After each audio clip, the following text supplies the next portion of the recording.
औरत ने अचानक अपनी नाइटी उतार दी क्योंकि उसे लगा कि 3 साल बाद उसका पति घर लौट आया है। वो सोच रही थी कि अब उसे अच्छे से होमवर्क चेक करना है, मगर जैसे ही दरवाजा खुला उसका चेहरा एकदम सख्त हो गया। सामने जो खड़ा था वो उसका पति नहीं था। वो तुरंत सतर्क हो गई और बिना सोचे एक लोहे की कढ़ाई उठाई और सीधे उस आदमी के सिर पर मार दी। जब तक वो कुछ समझ पाता औरत जोर से चिल्ला उठी, चोर। लेकिन तभी उस आदमी ने अपने बैग से एक शहीद साथी की आखिरी चिट्ठी निकाली। ये देखकर अन्ना फूट फूट कर रोने लगी। असल में उसका पति युद्ध में शहीद हो चुका था। यह सुनकर अन्ना की दुनिया एक झटके में बिखर गई। वो पति की चिट्ठी को सीने से लगाकर जोर जोर से रोने लगी। तभी दुष्यंत ने उसे एक बड़ी सी अंगूठी पहनाई और बताया कि अन्ना का पति मरने से पहले उसे उसकी जिंदगी की जिम्मेदारी सौंप गया था। लेकिन अन्ना उस वक्त कुछ भी सुनने की हालत में नहीं थी। उसने बिना कुछ कहे दुष्यंत को घर से बाहर निकाल दिया और खुद घर में बंद हो गई। दुष्यंत बार बार दरवाजा खटखटाता रहा लेकिन कोई असर नहीं हुआ। हारकर वो उसी दरवाजे के बाहर बैठ गया और 3 दिन 3 रात वहीं डटा रहा। अंत में उसकी लगन ने अन्ना का दिल छू लिया। फिर दोनों ने एक साथ जिंदगी जीने की कोशिश शुरू की। दुष्यंत की हर छोटी बड़ी परवाह और देखभाल ने अन्ना को धीरे धीरे इस नए प्यार को अपनाने पर मजबूर कर दिया और फिर दोनों ने खुलकर बेफिक्र और मस्त जिंदगी जीनी शुरू कर दी। आदमी ने जानबूझकर अपने हाथ में रखी नई बनी नंबर प्लेट को मोड़ दिया। फिर शांत दिखने का नाटक करते हुए फैक्ट्री मैनेजर को रिपोर्ट देने चला गया। आदेश मिलते ही वह दिखावे के लिए पास के डस्टबिन की ओर बढ़ा और फिर मौका देखकर जल्दी से उस नंबर प्लेट को पहले से तैयार किए गए टूल बॉक्स में छुपा दिया। ये साफ था कि उसने ऐसा पहली बार नहीं किया था। उसने इतनी सारी नंबर प्लेट इसलिए संभाल कर रखी थी ताकि एक दिन जेल से भाग सके, लेकिन कोई गलती न हो, इसलिए वह हर रात अपने बाजुओं की कसरत करता था। 2.5 साल बाद वो एक कमजोर आदमी से बन चुका था एक मसलमैन। जैसे ही मौका सामने आया उसने तुरंत सारी जोड़ी हुई नंबर प्लेट्स को अपने शरीर पर बांधा और खुद को कैदियों की वैन के नीचे उल्टा लटका लिया। उसे लगा कि अब वह आसानी से जेल से बाहर निकल जाएगा, लेकिन तभी गेट पर तैनात जेलर ने उसे रोक लिया और फिर एक एंडोस्कोप निकाल लिया। आदमी ने आंखें बंद करके चुपचाप दुआ मांगनी शुरू कर दी। लेकिन किस्मत अच्छी थी, जेलर ने सिर्फ औपचारिकता निभाई, पूरी जांच नहीं की। इसी वजह से वो जेल से बाहर निकल गया और फिर एक सुखी और आजाद जिंदगी जीने लगा। एक आदमी कार की मरम्मत करने ही वाला था, तभी इंजन बेल अचानक नीचे गिर गई और सीधे उसकी बाजू को कुचल दिया। ये देखकर भी छोटा कालू को यकीन नहीं हुआ कि ये कार किसी की जान ले सकती है। बिना कुछ सोचे वो कार में जा बैठा और बस रेडियो ऑन किया। लेकिन जब उसके साथी पहुंचे तो कालू तब तक मुफ्त का खाना खा चुका था, यानी मर चुका था। इस हादसे के बाद भी कुछ गुंडों को डर नहीं लगा। वो बिना हिचक कार पर चढ़ गए और हथौड़ा लेकर उसकी धज्जियां उड़ाने लगे ताकि उसे हमेशा के लिए खत्म कर सके। कार का कोई भी कोना उन्होंने नहीं छोड़ा, लेकिन उन्हें क्या पता था कि उनके जाते ही कार खुद को फिर से ठीक करने लगेगी। सिर्फ 2.5 मिनट में कार फिर से नई जैसी हो गई और इसके बाद शुरू हुआ उसका बदला। सबसे पहले उसने अकेले मिल गए मोटू को निशाना बनाया। मोटू तो अपनी आंखों पर यकीन ही नहीं कर पाया। जो कार उसने कल चकनाचूर की थी वो आज एकदम सही हालत में सामने खड़ी थी। जब तक वो कुछ समझ पाता कार सीधा उस पर टूट पड़ी। मोटू घबरा गया और भागने लगा। वो कभी गड्ढों को पार करता, कभी रेलवे ट्रैक के ऊपर चढ़ता, लेकिन कुछ भी उस खून की प्यासी कार को रोक नहीं पाया। आखिरकार कार ने उसे एक बंद गली में घेर लिया। उसे लगा शायद अब वो बच जाएगा, लेकिन कार ने गेट तोड़कर उसे भी मौत के घाट उतार दिया। इसके बाद कार ने बाकियों को भी नहीं छोड़ा। उसने पहले पेट्रोल पंप पहुंचकर वहां पेट्रोल फैला दिया और आग लगाकर बचे हुए गुंडों को भी जला डाला। आखिर में दुष्यंत भी कार के गुस्से। इंस्ट्रक्टर बस इतना चाहता था कि कैडेट्स को ग्रेनेड फेंकने का तरीका सिखाए, पर इंस्ट्रक्टर ने इस बात को वहीं दबा दिया। उसने पहले नकली,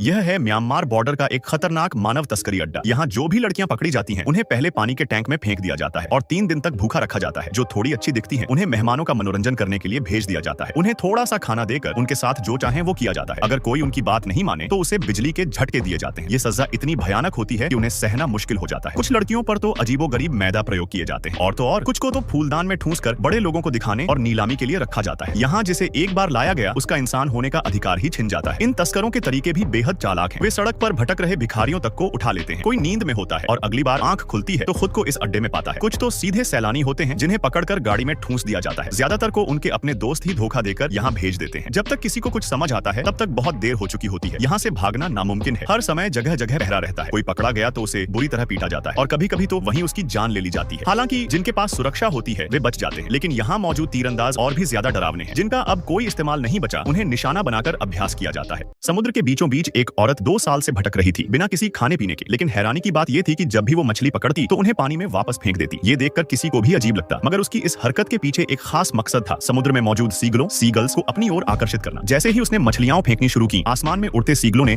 वहां जमा होना शुरू कर दिया। पास ही मछली पकड़ रहे एक मछुआरे और उसकी पत्नी की नजर इस अनोखी घटना पर पड़ी। उन्हें शक हुआ कि वहां कुछ गड़बड़ है, इसलिए वे अपनी नाव लेकर उस दिशा में बढ़े। जब वे नजदीक पहुंचे तो उन्होंने देखा कि समुद्र की लहरों पर एक अजीब सा बॉक्स बह रहा था। वो दिखने में किसी बच्चे के पालने जैसा लग रहा था। दोनों ने मिलकर जैसे तैसे उस बॉक्स को खींचकर नाव पर चढ़ाया। जैसे ही उन्होंने बॉक्स खोला उनके होश उड़ गए। अंदर एक नन्हा बच्चा था जो किसी ने समुद्र में छोड़ दिया था। महिला ने हैरानी से चारों ओर देखा, लेकिन दूर दूर तक सिर्फ नीला समुद्र फैला हुआ था। तभी मछुआरे की नजर पड़ी कि बॉक्स से एक रस्सी बंधी हुई थी जो समुद्र के अंदर तक जा रही थी। उसने रस्सी को पकड़कर खींचा, लेकिन नीचे कुछ बहुत भारी चीज थी। आखिरकार पति पत्नी ने मिलकर पूरी ताकत से रस्सी खींची और जो चीज ऊपर आई उसे देखकर उनके पैरों तले जमीन खिसक गई। वो एक औरत थी। उन्होंने उसे जल्दी से नाव पर खींच लिया, लेकिन वो बेहोश थी, सांस नहीं ले रही थी। मछुआरे ने अपने अनुभव के मुताबिक तुरंत उसे सीपीआर कार्डियोपल्मोनरी रेससिटेशन देना शुरू किया। कई मिनट तक कोशिश करने के बावजूद कोई प्रतिक्रिया नहीं आई। हार मानकर वे रुकने ही वाले थे कि तभी बच्चे की रोने की आवाज आई। उस मासूम की चीख सुनकर पति पत्नी का दिल पसीज गया। उन्हें अपना बच्चा याद आ गया और उन्होंने औरत को बचाने की ठान ली। वे बारी बारी से सीपीआर देने लगे और आखिरकार उनकी मेहनत रंग लाई। औरत की आंखें खुल गई। उसने जोर से खांसते हुए पानी उगल दिया। मछुआरे ने तुरंत बच्चे को उसकी माँ की गोद में रखा। बच्चा अपनी माँ को देखकर चुप हो गया और औरत की आंखों से आंसू बह निकले। वो अब भी सदमे में थी, लेकिन उसके चेहरे पर एक नई उम्मीद की चमक थी। कोई नहीं जानता कि इन माँ बेटे ने समुद्र में कितनी मुश्किलें झेली थी, लेकिन एक बात साफ थी, जब एक माँ के सामने उसका बच्चा हो तो वो हर मुसीबत से लड़ने को तैयार हो। नितेश ने पूरी ताकत लगाकर 100 टन भारी पत्थर उठाया और पहाड़ की चोटी पर खड़े होकर सूरज की जलती किरणों को रोकने की कोशिश की। सिर्फ इसी तरह वह अपनी आखिरी सांसें गिन रही वाइफ निशा को बचा सकता था। निशा को नितेश का यह संघर्ष सहन नहीं हुआ। उन्होंने दर्द भरी आवाज में उसे हाथ छोड़ने को कहा, लेकिन नितेश ने साफ मना कर दिया। वह हर हाल में अपनी वाइफ को बचाना चाहता था, लेकिन जैसे जैसे सूरज की गर्मी बढ़ती गई, निशा की हालत और बिगड़ गई और आखिरकार वह बेहोश हो गई। नितेश घबराकर और नीचे झुका ताकि पत्थर ज्यादा से ज्यादा धूप को रोक सके। निशा की सांसें अब लगभग थम चुकी थीं। उसने झटपट इंद्रदेव से प्रार्थना की, कहा कि अगर सजा देनी ही है तो उसे दी जाए, लेकिन उसकी वाइफ को जीवन दान मिले। उसे लगा कि प्रार्थना सुन ली जाएगी, लेकिन इंद्रदेव ने दया करने के बजाय 10 दिव्य सूर्य भेज दिए, जिन्होंने और भी तेज आग उगलना शुरू कर दिया। यह देखकर नितेश की आंखों में गुस्से की लपटें भड़क उठी। उसने चेतावनी दी, जो निशा को मारेगा मैं उसके पूरे परिवार का अंत कर दूंगा। इससे आसमान में हलचल मच गई। इंद्रदेव ने क्रोध में आकर 10 सूर्य को और भी ज्यादा तापमान बढ़ाने का आदेश दे दिया। जलती किरणों ने पल भर में निशा के शरीर को राख बना दिया और वह एक पत्थर में तब्दील हो गई। यह देखते ही नितेश का खून खौल उठा। उसने अपनी पूरी ताकत से पत्थर उठाया और सीधे स्वर्ग की ओर उछल पड़ा। उसकी इतनी भयानक सर्जरी शायद पहले कभी किसी ने नहीं देखी थी। डॉक्टर ने जैसे ही 10 मीटर लंबी एक मोटी सिल्वर सुई निकाली, लड़की के दिल में डर की लहर दौड़ गई। लेकिन जब ये याद आया कि अब बस थोड़ी ही देर में वो खूबसूरत बनने वाली है, तो उसने हिम्मत दिखाने का फैसला किया। डॉक्टर ने सर्जरी शुरू करने से पहले बताया कि इस बार पूरी प्रक्रिया बिना किसी एनेस्थीसिया के होगी और इसमें पूरे 3 घंटे लगेंगे। इस दौरान चाहे जितना भी दर्द हो उसे सहना होगा। अगर बीच में रुकी तो खूबसूरती की जगह चेहरा बर्बाद भी हो सकता है। इतना कहकर डॉक्टर ने वो सिल्वर सुई उठाई और लड़की के चेहरे में आर पार करना शुरू किया। जैसे ही सुई अंदर गई, दर्द ऐसा था मानो रूह तक कांप उठे। लड़की का दर्द उसके चेहरे की नसों में साफ झलकने लगा, मानो वो किसी भी पल बेहोश हो जाए। डॉक्टर उसे लगातार हिम्मत देते रहे